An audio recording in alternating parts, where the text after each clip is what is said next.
residents, Nigerian residents in Ukraine. Some of these Nigerians have made their way through the horrific deluge.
now,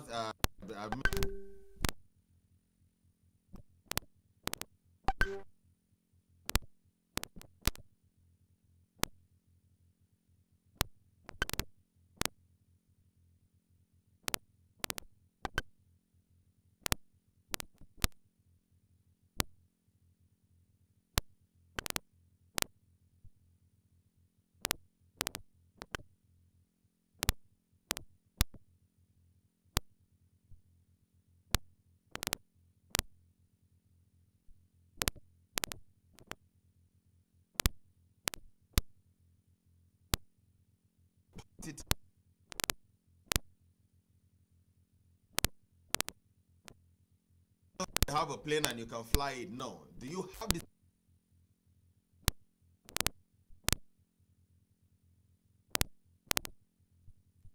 You may have an airline.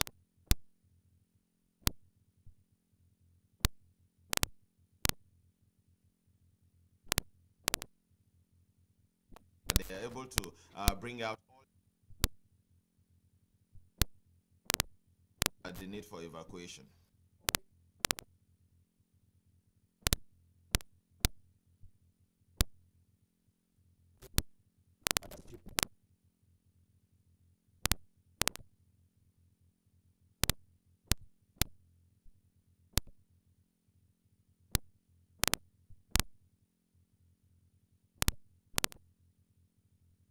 In a day. The question is, are they willing?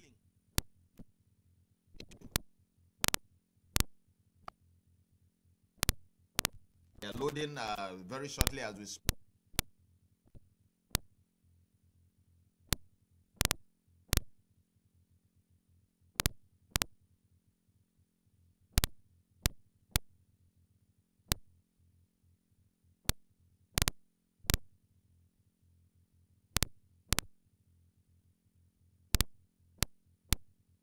So, as part, trust me, we have more than adequate provisions.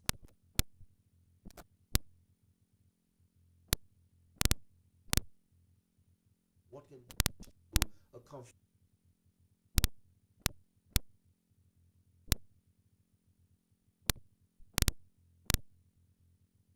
Well,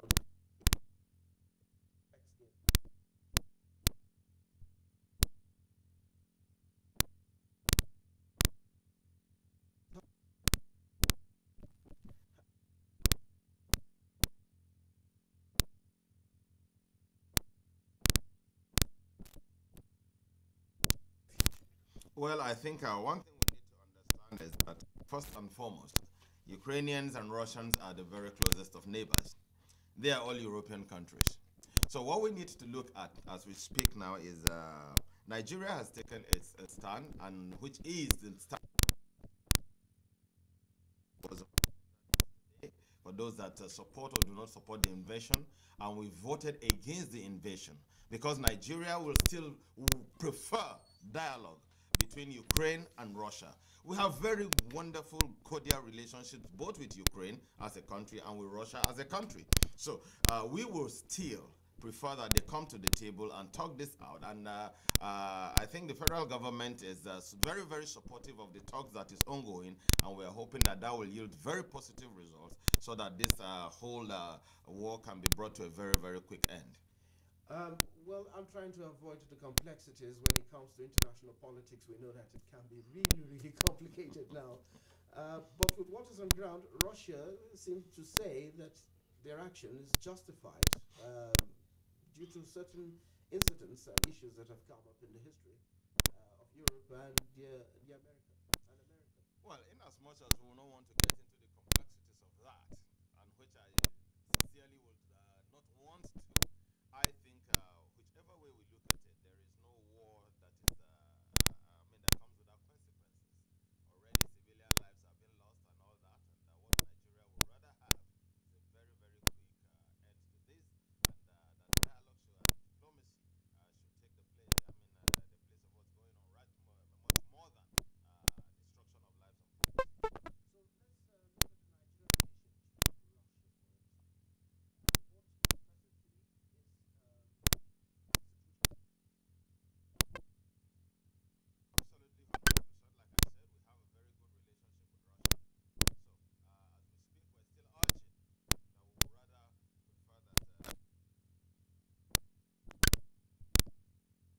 aggression or the invasion.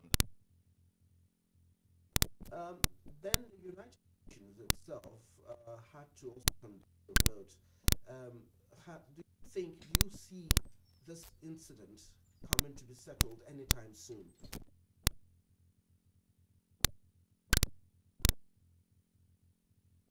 We don't know what the dynamics are, but we urge both countries to see how best they can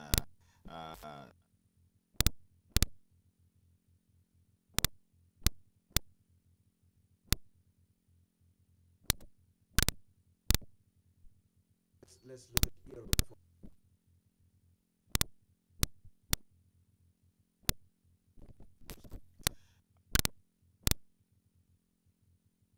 No matter what, and no matter how they present themselves, you will always have the good, the bad, and the ugly, and this is everywhere. And even when you talk about the issue of discrimination at the borders, even the Indians faced it. So it wasn't just the blacks. You know, even the Indians had these issues with the Ukrainians. So sometimes it is not so much as how you conduct yourself. It is something that is deep-rooted in society sometimes. And of course, it takes all these international instruments, agreements, and conventions for us to be able to address them. And that is why when we realized that this was happening at the borders, His Excellency, the Honorable Minister of Foreign Affairs, Geoffrey Oyema, had to speak with his colleague and that the International Office of Migration moved to these borders because these are international arbiters, and of course they will be able to ensure that people are treated more fairly. And I think that also helped because a day after that, more Nigerians were able to cross, more blacks were able to cross the borders, and we think that there are enough international instruments to help with this. But then, of course, there are individual country differences. Now, for these students and Nigerians coming back home, what is the plan for them in terms of reintegrating them back to Nigeria? Do they now return to Nigerian universities? Do they wait and see how the situation abates in Ukraine for them to go back, or what's the plan for them? Well, from off the cuff of my head, first and foremost, we're worried about their safety. So get them back to their parents in one piece, to their homes in one piece is the first bit. Then what happens after that, I think, will be a function of how long the war lasts, number one, and then whatever information they receive from their various schools. That will also perhaps help parents to take a decision on whether they should move them or just give them some time to return back. And I hope you know some of them are, even with the war ongoing, are actually schooling online. So it all depends. All right, if you just joined us, the program is Have Your Say, coming to you live on the network service of Radio Nigeria. Today, our guest is the Permanent Secretary, Minister of Foreign Affairs, Ambassador Gabriel Aduda, and is discussing the situation of Nigerian students who have crossed the border from Ukraine to neighboring countries to escape the war between Russia and that country. It's now time for us to take calls. Do remember, the number to call is 0705 149 3324. The number once again, 0705 149 3324.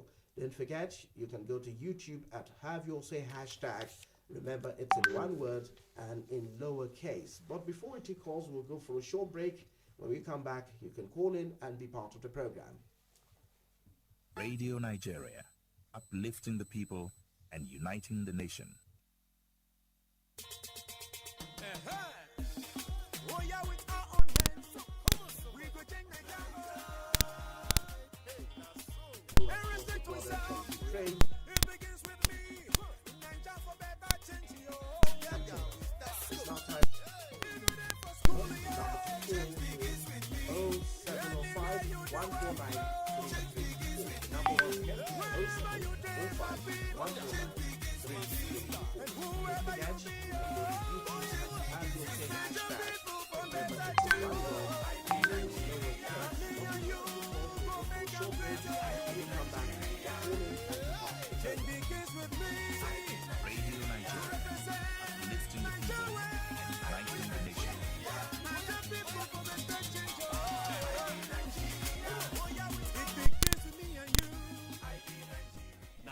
Orientation Agency plus Federal Ministry of Information and Culture bring you this message. Let's have something. Nigerians are peace-loving and hard-working people. And countries only develop and grow when there's peace and stability. There are different kinds of problems in every society, and so in every country. If there are problems here, Nigeria is not an exception. There is no society, no country where violence and bad disorder has solved that problem. No matter the problem, no matter the issue. Let us sit down like brothers and sisters. Use dialogue to resolve the problems. Remember, you have to give account of every action you take, if not here on earth, then before your creator. Please let us work Together for a peaceful Nigeria. Let us work together. Nigeria will be great.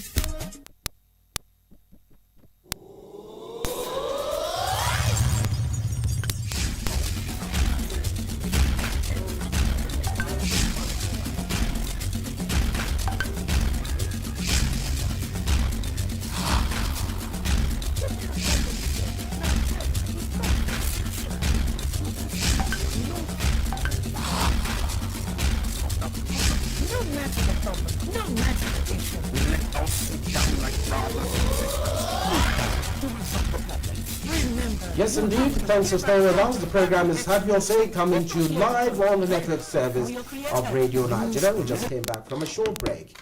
If you're just joining us, we're looking at the situation of Nigerian students who are crossing from Ukraine to neighboring countries to escape the war with Russia. And our guest is the Permanent Secretary, Minister of Foreign Affairs, Ambassador Gabriel Aduda. So, now it's now time for us to take calls like we announced earlier. The number to call, 0705 149 3324. We have a first caller. Hello. Hello, sir. Good morning. Yes, good morning. Name, location, and go ahead. We have a first caller. Muaz Kabir, go ahead, sir. I want to ask question about this. How this was called Nigerian students who are coming back at home by this time. Thank you. Now, excuse me. Hello, Muaz? Hello, Muaz, are you there? Hello, sir. Yes. Sorry, we didn't get your question too well. You said, how is it that Nigerian students are coming back? Now, excuse me. Hello? Can you explain further? Hello? Hello, Muaz, are you there? Hello? Hello, sir. Hello? Muaz? Okay. I don't know if what we make of that, but maybe it's just talking about the situation on ground like we've been discussing. Hello? Well, I didn't get the question either. Hello, good morning. Hello? Hello? Yeah, hello, good morning. My name is Nasiru from the southern Forest State. Nasiru. Yes, I want to commend the federal government of Nigeria for the evacuation and for the preparation of evacuation of our students from Ukraine as a result of crisis of Russia and Ukraine. It's a welcome development, and I have a question to Ambassador. The question is that I saw some little video clips that were shown that Nigerian students were suffering from racism. So, in case of next time, is there any action that the Nigerian government is going to take to keep away or to keep away our students from facing racism against next time? Thank you very much. That's the question of asking the people around where NBR is from the Southern Forest State. All right, thank you, Nasir. I think he's saying that how do we ensure that racism doesn't occur next time, especially against Nigerians? Well, Nasiru, I wish I could tell you that there is a plug we can pull to stop racism, but unfortunately it doesn't work like that. Because when you put in official complaints, the country will tell you that they do not support racism.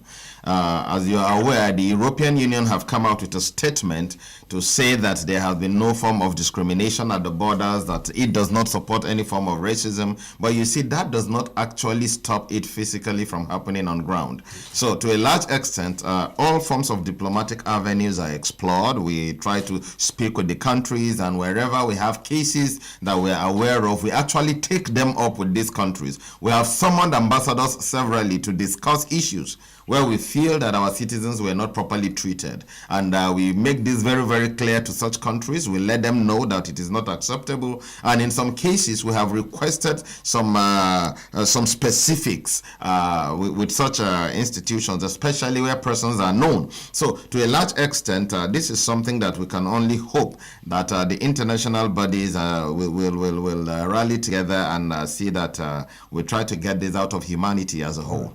All right. Hello. Hello. Good morning. Yeah, my name is Zubairu Dada. I come from Imo State.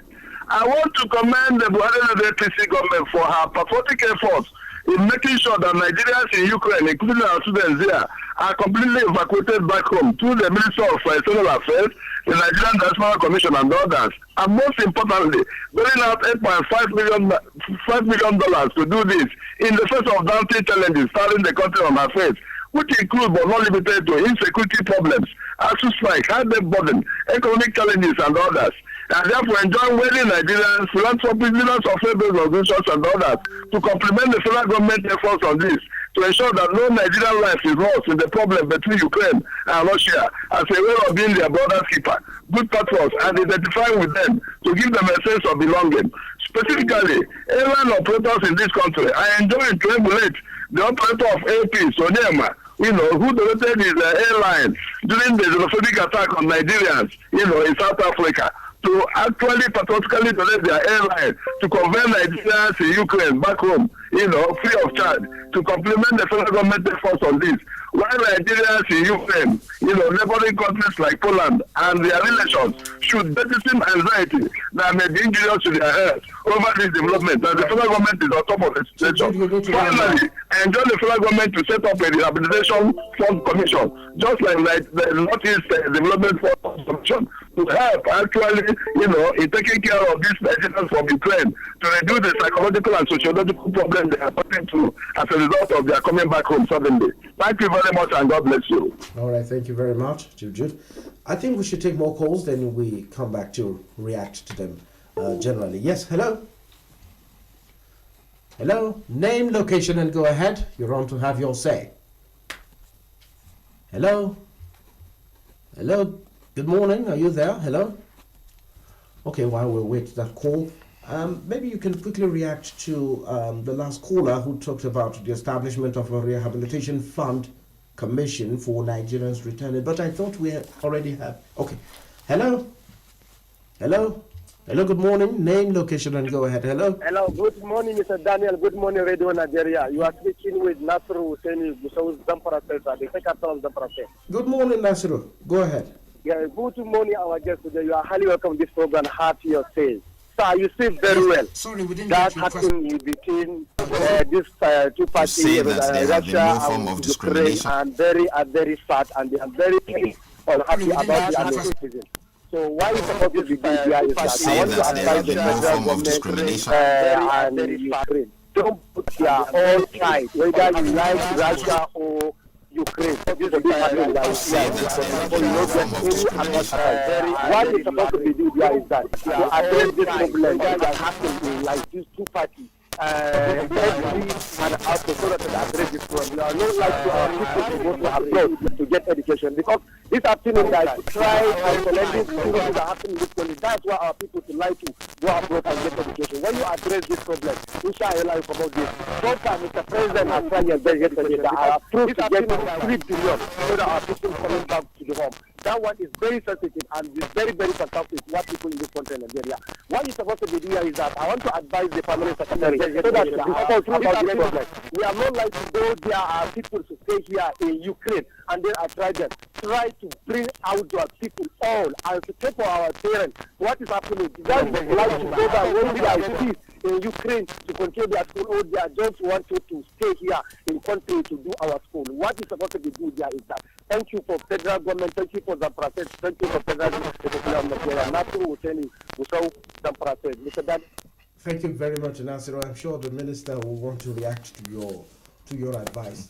Or who knows? Thank you so much, Nasiru. I'm sure that as soon as... Okay. Good morning. Hello, yes, good morning. Can you hear me? Yes, we can hear you. We can hear you. It was I'm reaching you from Ila, Delta State. Oh, great. And I guess in the house. Good morning, sir. I must commend Mr. President and his people for trying their best to bring out our citizens in the war on Ukraine. It's rather very sad. The one would have wished we were a bit more proactive, but be that as it may, I commend Peace Air. They are always coming to the aid of Nigeria. I also would want the states to participate in this activity. They shouldn't just abandon it to the federal government. We do that all the time. Yes, state governments, yes. They must participate. Local governments should find out their citizens that are trapped in Ukraine and forward it to the federal government. Because most of our students there, I know from experience, didn't go out of the country properly. That's why they are scared of coming back. Like if you recall the Libyan issue, Libyan debacle, so that we don't face that kind of situation again. Thank you very much. God bless Nigeria. I'm sure Nigeria and Mr. Putin must come to his senses. I wish him God's mercy so that he can retrieve his state. People are suffering. All right. Thank you, Adult, as I will say amen to that prayer. Hello, let's take a few more calls. Hello? Hello, name, location, and go ahead. Hello? Hello, good morning. You're on to have your say. Hello? Okay. I think we've taken enough calls for now, then we'll come back. Okay, yes. Mr. Pamsek, over to you. Okay, thank you so much. If I will address the issues that Jude raised. First, we thank you for the commendation. Indeed, government is doing everything it can to ensure, and we also want to thank the owners of the airlines for cooperating with government to ensure that the evacuations are properly done. And when it comes to the issue of proactivity, a lot of people have been asking, why do you need to get them out before time? And, the truth of the matter is that if you look at our population in Ukraine, out of 8,000, well over 5,600 are students. Now, nobody wanted to leave school. And in fact, even days after the war was on, they were still studying. At a point, they stopped going to classes and they were taking classes online from their hostels and all that. And actually, about 4 days ago, buses were sent from the Russian end to go get these students. And they didn't want to leave because the school advised them against leaving because the war was not on that part of Ukraine. So we need to also understand that it is not every inch of Ukraine that is at war. There are still some places that are a bit peaceful, but people just need to move because we don't know what tomorrow holds. Having said that, I also want to appreciate the commendations to government for what we're working at. As you are aware that evacuation is a very, very, very serious business, very serious activity, because you're not only going in there and chartering these planes to go bring them back, you also have to worry about housing them. You provide accommodation, you provide feeding, you provide clothing, you provide medical supplies, and you, of course, medical attention to some. Like in Budapest, you have 2 persons now that are in hospital, and it is the missions that are taking care of all that. You hire buses every day. Some of the borders are about 18 hours from the main cities. So you have to just keep these buses going and coming, you know. So it is a really, really, really a big business. I mean, a big issue for us. But then we're trying hard and we're coordinating all this. Yes, the other caller, Jude, also talked about the rehabilitation fund. Okay. Or should we take this call first? Let's take this call first. Hello, please. Hello, it's Radio Mama. I don't know, calling from Jos Plateau State. Yes, good morning. Please, yes. I must commend the federal government for the efforts being made to evacuate our, the Nigerians in Ukraine. But what I want to ask your guest there is there any national policy that takes care of such emergencies? You know, but why I'm asking this is that when that of South Africa happened, you know, the government was not swift until an individual took his initiative now to go and bring them back from South Africa, Ellen or Nyama, the air peace, you know. I mean, God be blessing.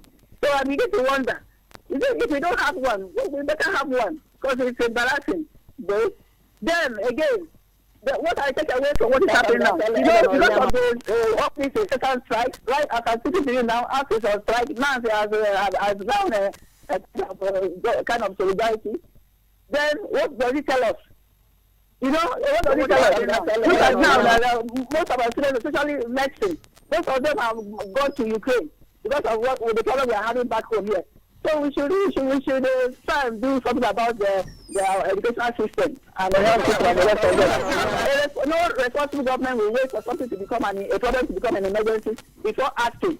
So I pray we'll do the right thing at the right time. Nevertheless, let's not give up on this country. I believe in Nigeria. That's me. That's for me. God bless you. That's it this morning. All right, thank you, Ada Onogo. Hello? So we can take more calls. Hello? Hello? Good morning. You're on to have your say. Hello? Hello. Good morning. Yes, good morning. My name is Bamidele, U.S. Bamidele what? Where are you coming from? I'm calling from Abuja here. Okay. Go ahead. First of all, let me greet the PA in the studio there, as well as the anchor of the studio. Right. Thank you. So, for doing a good job. Actually, before we tackle this problem, we should first of all put into consideration what, as responsible for the number of Nigerian nationals in the Ukraine. But I will say there are two major factors that are responsible for citizens to be found there. Just like what happened in Libya then. Bamidele, you need to get to the point. We're running out of time. Okay. I say the two factors are the pull and push factors. The push factor is when there's no enabling environment for the citizens, as in, you know, that is, the environment is not conducive, countries not conducive. They'll be thinking of going out. Look at what I read on the register of I think one of the news brought it out yesterday that some Nigerians are willing to go there and to support the Ukraine fighting Russia. Most of these people that want to go. Hello, Bamidele, are you there? Okay, I think he was talking about the. There's been some news in the social media about Ukraine calling for other people from other parts of the world who can support Ukrainian fighting against Russia, and that some Nigerians have indicated interest in doing so. So you'll get to react to this as the program proceeds. In the meantime, let's see. I think we have more calls still coming in, so many of them. Hello? Hello, good morning. You're on to have your say. Hello? Hello? Good morning. Yes, good morning. Yeah, good morning. Can you hear me? Yes, we can hear you. Go ahead. Okay. We're talking about the Russia-Ukraine issue, right? Yes, and particularly as regards Nigerians who are trying to make it back home. I don't get that. Especially as regards Nigerians who the federal government is trying to bring back home. Okay. Yeah. Hello, but we didn't get your name and location. Hello, can you hear me? Yes, your name and location first, then go ahead. Okay. My name is Comrade Marcel Benesi.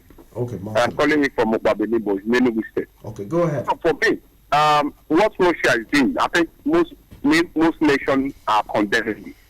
But we, as a country, where are we going to stand on this? That is the fact. Is Russia doing the worst thing a country can do?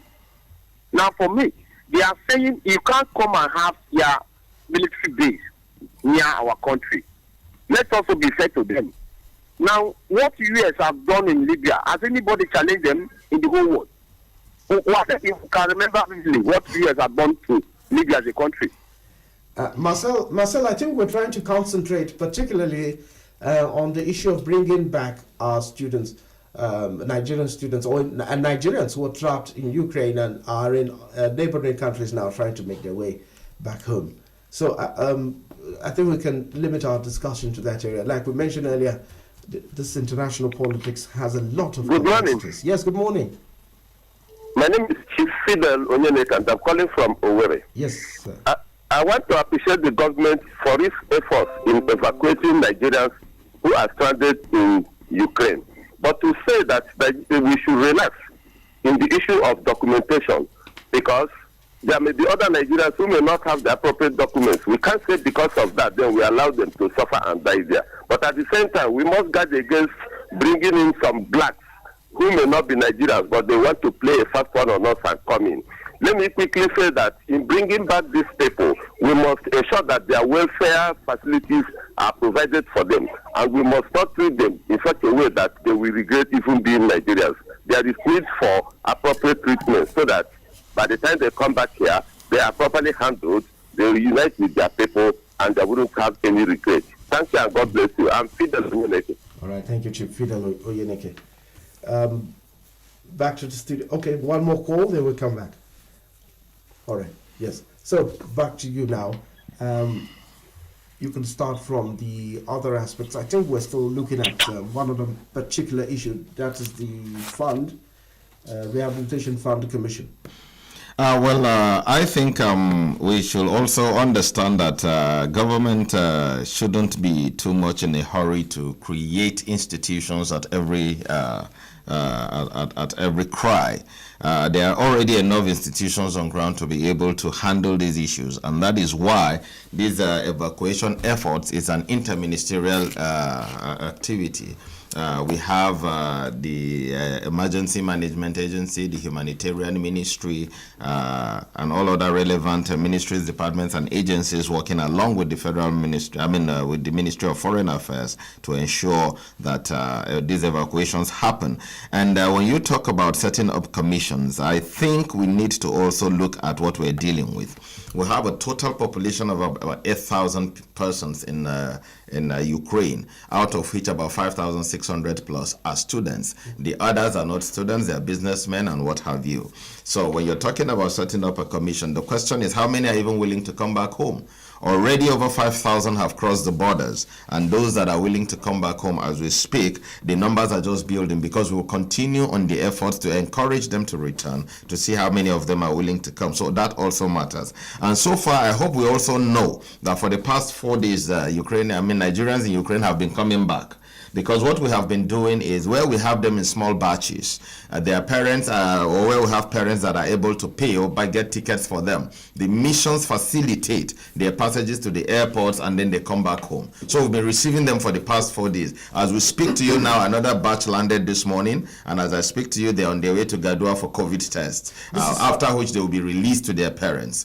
Okay, this is beside the major evacuation. Yes, this is beside the major one. And if missions have provided tickets for many people, economy class tickets. Okay. So if you have just about 10, 15 people, you don't have to wait for evacuation. You just buy economy class tickets for them, and then they head home. So we have quite a number. And then we have some parents that the moment they hear that their wards have crossed the borders, they quickly get in touch with the missions, make the monies available, or just send them tickets, and then they come home. So we have quite a number of that already going on. So several in their hundreds are home already. Then when it comes to the issue of conscription, yes, we are aware that some Nigerians have volunteered to stay back and help the Ukrainian government in the fight. Some youth will rather stay back. We are thinking perhaps they think that it will just fizzle out with time, or perhaps that is their choice. The beauty is that they are free to do so. It is their absolute choice. We have some that actually got to the borders and went back with their friends because they said they didn't want to leave their friends in this fight alone. So we have had all manner of stories, and things are actually making rounds, as you see. And then concerning Onyema, I think Onyema was commending government and talking about welfare. Trust me, their welfare is properly they're properly provided for. In some cases, even warm clothing have been provided to some of them that require this. And if you have seen the videos going around, for those of them that have actually gotten in touch with missions have taken absolute care of them in the area of feeding, in the area of clothing, in the area of accommodation, in the area of transportation, to ensure that they lack nothing at all. So I think the missions have done very well, and what we're hoping is that as many should be encouraged to return home, so that when they are back home here, we can now re-strategize and then see how government can also come in. And then we are also not unmindful that some of them don't have papers. I've mentioned it before, and we are saying papers at this point are not key. All you need to do is present yourself to any of the missions, tell them you are a Nigerian, and then we will take you from there. So if you don't have papers, please do not shy away. Tell your words. If they don't have papers, they shouldn't shy away from the missions. They should come to the missions. We'll prepare emergency travel certificates for them, and we'll receive them back home. Yet, how about the other? There's a caller who talked about the need for state governments to also participate in the evacuation process. Have you received any input from them so far? So far, I will say not in the evacuation process per se, but we are aware that some states have been very proactive, and states like Oyo State even developed an app for its citizens that are out there in Ukraine to be able to reach one another.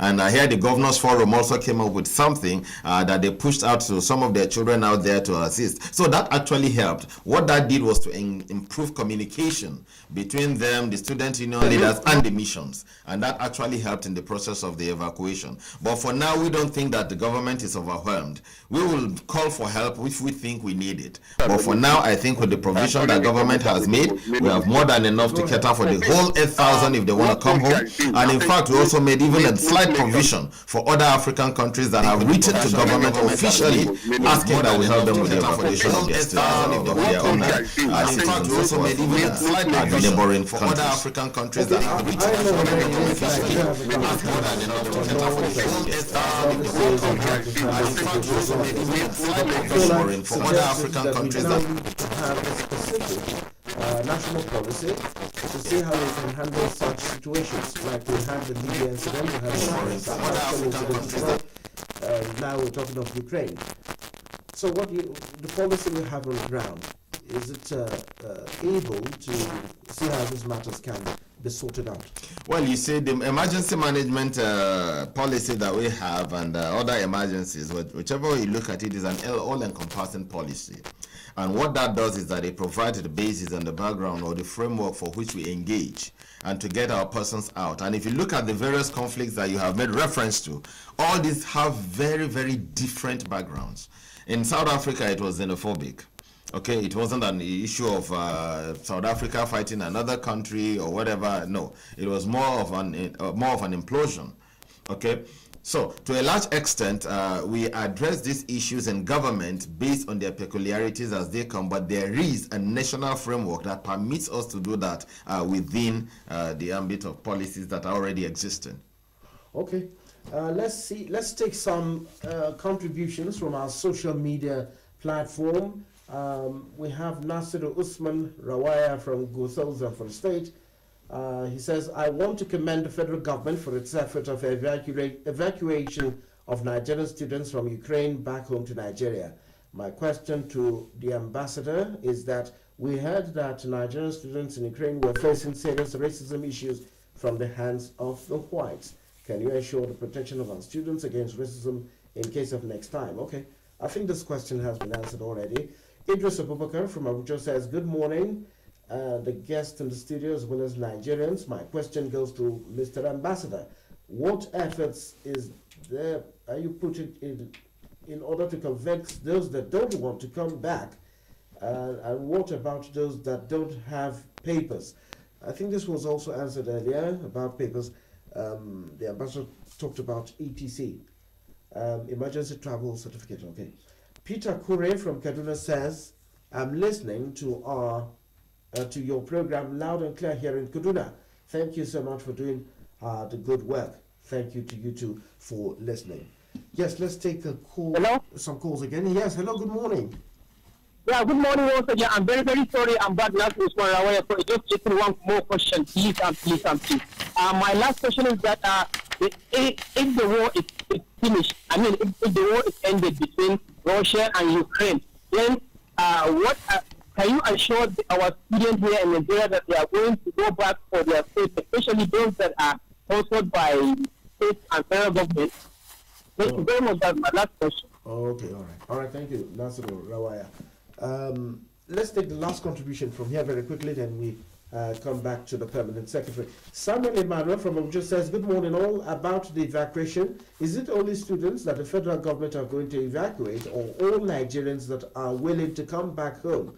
And what is the process the government is using in identifying the Nigerians? That was also answered earlier. But yes, we just had a question just now from Rawaya. Okay. I think Naraya asked a very, very important question. What happens after the war? For now, I think there are alternatives already emerging. For example, some of the institutions in Ukraine are already talking with the Polish authorities to see if these students can move over to Poland to finish their education, especially where it has to do with medicine and those in the final year. Those talks are already far away gone. And not only that, these are the days of online studies. So we believe that those of them that may not really have to be on campus to get this thing done may begin by re-engaging online until such a time when Ukraine will be safe enough for them again and facilities provided for them to return to continue their schooling. What we have also tried to do as a government is that for the students that had to leave without their papers, because in some cases their documentation is with the school authorities, and as such they had to run away without. So we are happy that once they are back home, we will engage with these school authorities and we will be able to get their papers back for them so that when the time is ripe, they can effectively go back to school. But let me try to also mention this very important point. We are aware, and I'm speaking to parents who have their children in the medical school in Sumi as we speak. Please want to encourage you to still be very calm. We are in talk with the United Nations and the Office of Migration to create a safe corridor along with the Russian government and the Ukrainian government for these children that are in Sami, so that they will be able to perhaps pass through the Russian borders and all that. Now, this is not only us, the Indian government, the Chinese government, and all other students, all other nationals that are in that school, because it is a very famous school with a huge population. But we are in direct talks with the United Nations, with the Office of Migration. That safe corridor is being worked at, and the moment it is ready, your children will be ferried safely to the Russian border, where we'll be waiting to receive them. So please, we encourage parents to be very calm. Okay. Yes, hello. We still will take a caller now. Hello. Hello, good morning. You're on to Have Your Say. Hello. Hello, are you there? Hello. I think we lost that one. Yeah, I was hoping the person would have the privilege of being our last caller, or some of the last set of callers on the program. Yes, I think we've looked at most issues now, but do we have a general advice for Nigerians? Or let me start with this. Now, there is an issue that has been coming to the fore for many years. You have foreign missions, Nigerian foreign missions who have challenges. Some say they don't have enough funding. Some are unable to provide the services required to Nigerians. What is happening in that regard? Well, to a large extent, as you are aware, we are a nation that have suffered in the area of resources in the past few years. So it is actually common with practically every other sector of government. Yes, the missions will definitely do well with more funding, and we are really advocating for more funding. We have actually had to ask for interventions on several occasions and all that, but I must say that government is also working hard. Even in the budget 2022, there was an uplift of the budget for the ministry, so that we can address some of these challenges in our various missions. So yes, the challenges exist, we're working towards them, but that has not stopped the missions from providing their basic services. So oftentimes it is not that the services are not provided. No, consular services are not affected, immigration services are not affected, name them. But it is ability to properly run. Sometimes it might even just be the maintenance of the offices or the maintenance of the residences and all that. And we're actually improving on all that as we speak. So, finally on the program, just to give a general advice to Nigerians, as I also add this, that there is a complaint. Many Nigerians say that the Nigerian, or many people who want to visit Nigeria complain that the Nigerian visa is difficult to get. What's your reaction to this as we wrap up on the program? Well, I wouldn't say Nigerian visas are difficult to get, but Nigeria is also not an all-comer affair. If you just want to come to Nigeria and you're not able to convince us as to why you're coming, we're not just in a hurry to issue visas because we're Nigeria. No. But once they fulfill their requirements and meet the conditions that have been set by immigration, of course we issue them visas. So I wouldn't say it is very difficult to get. I would say rather that they should just work at meeting requirements and they will be issued visas to come. And for Nigerians who want to travel out of the country, when situations occur, how does the ministry intervene as well? It depends on where you're going. Oftentimes we intervene mostly for student and medical cases, apart from official cases. So where it is a medical concern, of course we could intervene. And where it is where there are students, we come in fully because we understand the value of education. All right. Thank you very much, Permanent Secretary, Minister of Foreign Affairs, for your time on the program. So far we've looked at so many issues, and we should thank you so much. Like we said, that a lot of complexities when it comes to the foreign affairs desk. So we will definitely like to have you next time once again on the program. Thank you so much for having me. Thank you. So that was our guest, the Permanent Secretary, Minister of Foreign Affairs, Ambassador Gabriel Dada, speaking on the situation of students who are in Ukraine, presently being evacuated back to Nigeria. Thanks to the production crew, our news producers were Conrad Labi and Hassan Hussein. Online editors Abdullahi Lamino. ICT was handled by Israel Chokaha. Studio managers were Georgina Ekuno and Rosemary Christine. Engineer was Hassan Usman. Photographer Grace Omar. Cameras were handled by Shazien Olaoba and Chinedu Ulegwa. Our facilitator Oluwada Mizola Oni and our producer Oledo Iwe. Special appreciation to Director General of the Federal Radio Corporation of Nigeria, Dr. Rasul Zuma. Don't forget to join us next week for another edition of Have Well Said. My name is Nigerian Daniel saying stay safe, stay bright and do right to make Nigeria great. Goodbye.